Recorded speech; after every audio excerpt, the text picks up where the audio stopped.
Es tan sencillo como esto. Sin la unión con Cristo no hay salvación.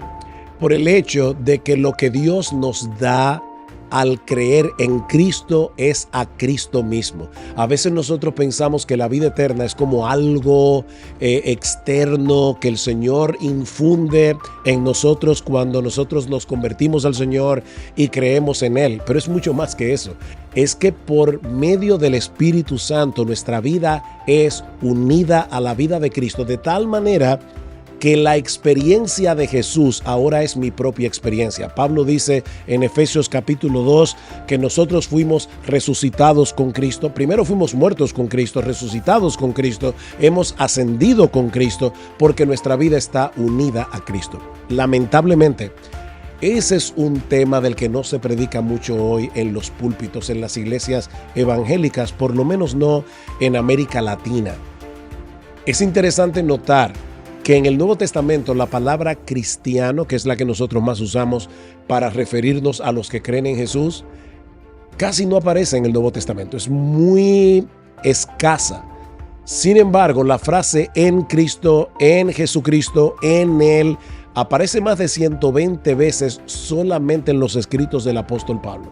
Así que pudiéramos decir que nosotros los creyentes somos los encristianos, porque nosotros estamos en Cristo. Nuestra vida, como dice Pablo en Colosenses, está escondida con Cristo en Dios. De manera que al estar en Cristo, todo lo de Cristo es mío. Nosotros somos coherederos juntamente con Él. Y cuando el Padre nos mira ahora, Él no nos ve como lo que nosotros éramos en nuestro nacimiento natural. Él nos ve como Él ve a su propio Hijo, porque nuestra vida está escondida en Él. Ahora, la unión con Cristo es un misterio. Yo tengo que creerlo porque el Nuevo Testamento lo enseña y puedo llegar hasta lo que el Nuevo Testamento me revela.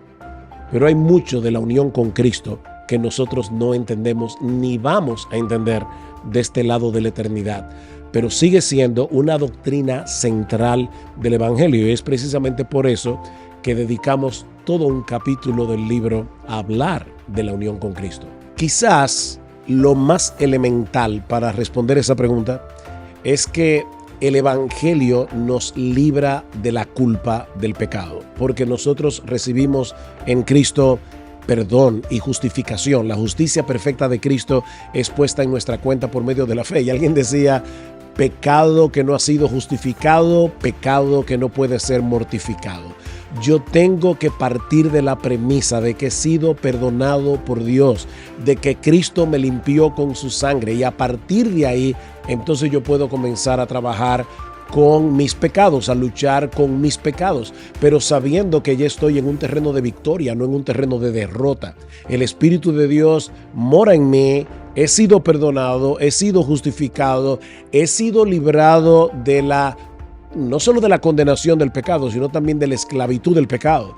Y precisamente por eso puedo luchar con mi pecado de una forma eficaz. Entonces, si yo no entiendo lo que el Evangelio produce en mí, si yo no entiendo lo que Cristo compró para mí en la cruz del Calvario, yo no voy a poder luchar eficazmente con el pecado que todavía mora en mí. Porque el pecado ha dejado de ser nuestro rey, pero el pecado todavía permanece en nosotros y sigue siendo un enemigo peligroso. Entonces yo tengo que entender que el pecado ya no me domina, pero que al mismo tiempo yo tengo una guerra a muerte diariamente con el pecado. Solo que yo estoy luchando desde un terreno de victoria y no desde un terreno de derrota. Y yo necesito el Evangelio para entender esa gran verdad de las Escrituras.